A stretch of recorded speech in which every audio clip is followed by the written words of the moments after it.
Sure. So my name's Mitra, and I'm a third-year economics and management student at Brasenose. My name's Chris McKenna. I teach management in Brasenose, and I've been here now for about 25 years. And I've seen it mature as a subject, and I've had a number of wonderful students along the way in Brasenose. And I teach in the side business school as well. And what I teach is business history. I teach strategy traditionally, but I'm trained as a historian, and I offer a course on global business history to the undergraduates, many of whom take it. How have you found management at Brasenose to be? I think it's been honestly absolutely incredible. You start in first year with very much so an introduction to management, and you have all of your tutorials in college because there are management tutors at Brasenose. And so that's really helpful to be able to kind of see your tutors around and ask them questions if you have anything on your mind. And then as you move into your second and third year, you then specialise in particular management modules. And sometimes that is with tutors in Brasenose, and sometimes that's with tutors at other colleges. So it's quite nice to kind of, fly from the nest a little bit and learn more from the specialists in other colleges as well. And overall, it's just been so diverse and really applicable to real-world situations. What is management like at Brasenose? So management is a terrific topic to study at Brasenose. We have a number of tutors in the subject. There are three of us, and we all have various interests. As I said, I work on history. My colleague Eric Toon works on global business, particularly in China. And Peter Harrison, who's also with us, he's a specialist in entrepreneurship and innovation. So we have a very deep group of tutors, all of whom have been here for a long time. And we all really love teaching our students here. And I think the students come to enjoy the breadth that we have, but also the number of people associated with the subject. What has been your favourite topic that you've come across in management during your time here? And do you want to talk a little bit about the project that you've done as well? Yeah, sure. So the favourite topic that I've come across has got to be technology and operations. So this is one of the topics that you can specialise in second and third year, but you do cover some of the basics in first year.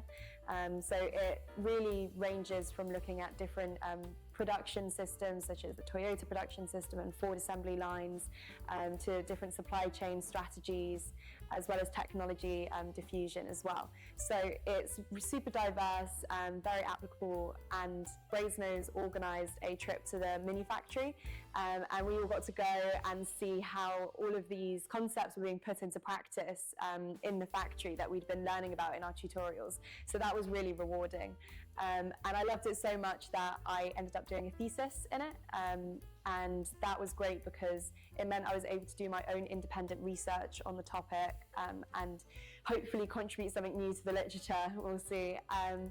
And I think that's really, in a way, what kind of led me to enjoying the project that I did with Chris so much. So Chris runs the Global Business History module, and as a part of this, I did a project on Kinky Boots, the musical, but the truth behind Kinky Boots, the musical, and the factory up in Northamptonshire that was struggling to kind of turn their operations around, and so started making these shoes for drag queens instead.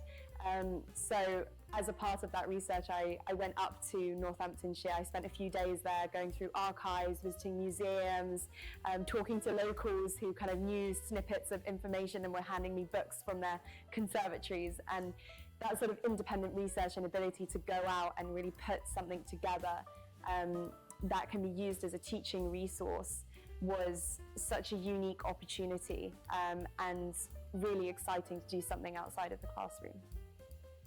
Has management changed in recent years?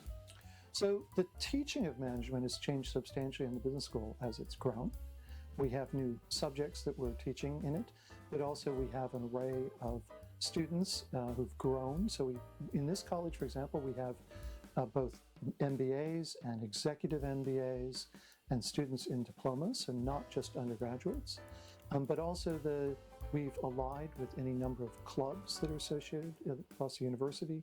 And of course, our students go and do jobs over the summer, so they keep up to date with changing trends.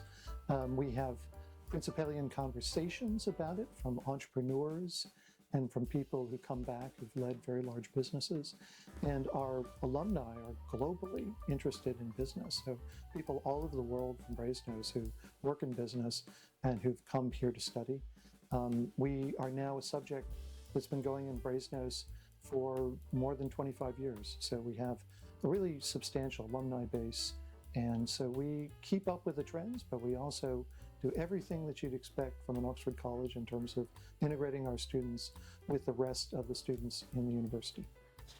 Did you always want to study economics and management at university, or did you change your mind during like your sixth form career at all?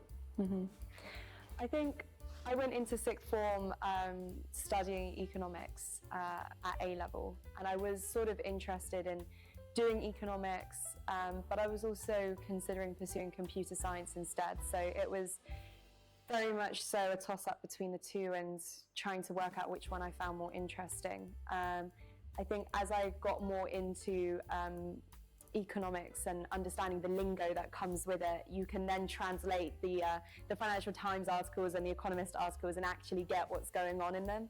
And that's when it really becomes very interesting.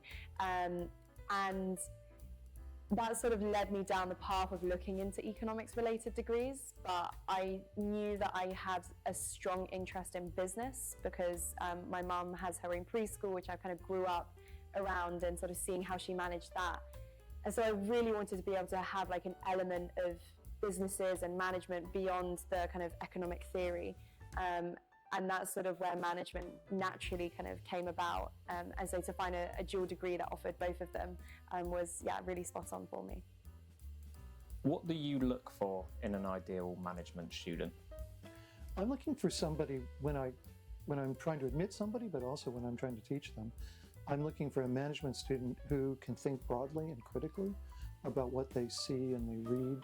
One of the things, for example, is you'll sometimes see an article in the paper and it will suggest something that seems novel. But if you think about it a bit more, that company is doing what it's always done. So in other words, I'm thinking both about someone who can understand changes in the world around them, but also see that there's some underlying precepts that keep going. One of the things I want students to understand very clearly is what causes what. Management is not something that just happens. It's being very thoughtfully built.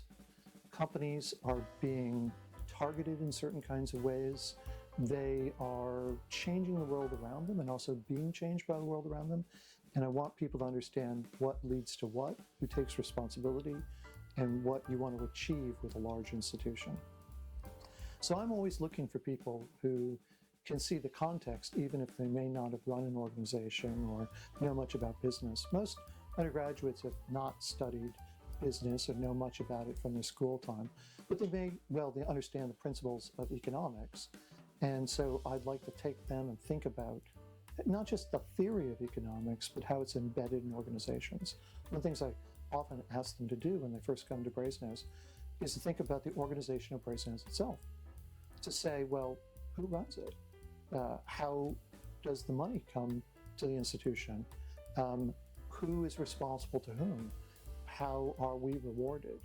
And if you think about that a little more closely and not just superimpose it on a normal company, you may understand much better how this place works, and it'll help you understand all kinds of places.